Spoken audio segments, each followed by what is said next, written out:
Hello प्यारे बच्चों, चलिए देखते हैं प्रश्नावली 11.1 की प्रश्न संख्या 2 क्या दे रखी है। एक पेंट के मूल मिश्रण के 8 भागों में लाल रंग के पदार्थ का एक भाग मिलाकर मिश्रण तैयार किया जाता है। अब यहाँ पे जो हमारी आम जिंदगी होती है ना, उससे रिलेट करके देखेंगे प्रश्न को। अब हम मान लो घर में पेंट करवा रहे हैं भाई, तो हम क्या करते हैं, एक बड़ी सी 20 लीटर की बाल्टी लेके आते हैं पेंट की, जो कि सफेद कलर की होती है। उसके साथ एक छोटी सी डिब्बी लेके आते हैं, कोई भी कलर जो हमें अपनी दीवारों पे करवाना होता है। हम क्या करते हैं, उस 20 लीटर की बाल्टी में उस छोटी सी बोतल से थोड़ा सा पेंट डाल देते हैं, थोड़ा सा रंग डाल देते हैं, तो हमारा सारा का सारा रंग जो है वो लाल रंग का हो जाता है, या हरे रंग का हो जाता है, या पीले रंग का हो जाता है। ठीक है, ऐसा ही कुछ यहां पे कह रखा है।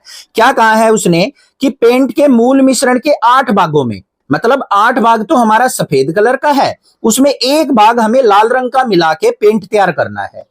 निम्नलिखित सारणी में मूल मिश्रण के वे भाग ज्ञात कीजिए जिन्हें मिलाए जाने की आवश्यकता है। अब यहाँ पे हमें क्या दे रखा है, लाल रंग के यहाँ पे मिश्रण दे रखे हैं कि अगर हम 1 ड्रॉप मिलाएं लाल रंग की तो 8 हमारा क्या होना चाहिए, मूल मिश्रण होना चाहिए। 4 अगर हम लाल रंग की ड्रॉप मिलाएं तो मूल मिश्रण कितना होना चाहिए, ये ज्ञात करना है। 7 मिलाएं तो कितना होना चाहिए, 12 मिलाएं तो कितना, और 20 मिलाएं तो मूल मिश्रण कितना होना चाहिए। प्रश्न आ गया समझ में? ठीक है, अब देखो इसको हल कैसे करेंगे। जो भी हमें यहाँ पे मान दे रखा है ना सारणी के अंदर, उनको हम मान लेते हैं। ये हमने क्या मान लिया, x1, और ये मान लिया y1।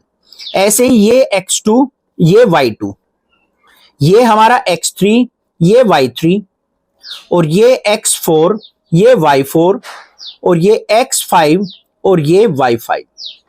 इस प्रकार से मान लेना है हमें। y2, y3, y4 और y5 का मान ज्ञात करना है बच्चों। इसके लिए हमें क्या करना है, बस यहां पे देख लो, लिखेंगे मूल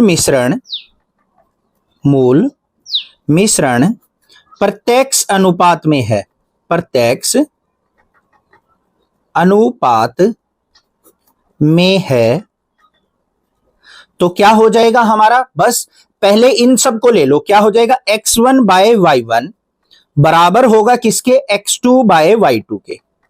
अगर प्रत्यक्ष अनुपात है ना, तो इस प्रकार से अनुपात लिया जाता है, x1 बाय y1 बराबर है x2 बाय y2 के। अब इनके मान को रख देंगे। x1 क्या है, 1/8 बराबर है x2 कितना है, 4 भाग में y2।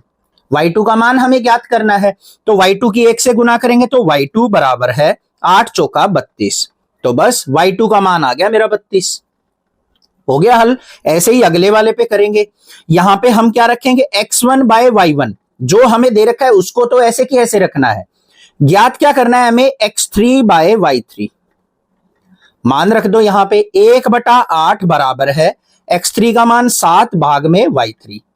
y3 की 1 से गुना, y3 बराबर है 8 सते 56। तो y3 का मान कितना आ गया, 56 आ गया। ऐसे ही अगले भाग में चलेंगे। x1 बाय y1 बराबर है x4 बाय y4। ये 1/8 बराबर है 12/y4। y4 की 1 से गुना, y4 बराबर है 12 8 96। तो ये आ गया 96। अब आखिरी वाले भाग को देख लो। x1 बाय y1 बराबर है x5 बाय y5। ठीक है, प्रत्यक्ष अनुपात में इस प्रकार से रेशो लेनी है हमें। 1/8 बराबर है x5 क्या है, 20/y5। y5 की 1 से गुना, y5 बराबर है 20 8 क्या होगा, 160। तो ये आ गया 160। हो गई हमारी पूरी की पूरी तालिका कंप्लीट। इस प्रकार से हमें प्रश्न को हल करना है और उत्तर ज्ञात कर लेना है। समझ में आ गया, क्लियर है? चैनल को सब्सक्राइब, वीडियो को लाइक जरूर करना और ज्यादा से ज्यादा शेयर करना। Thank you students.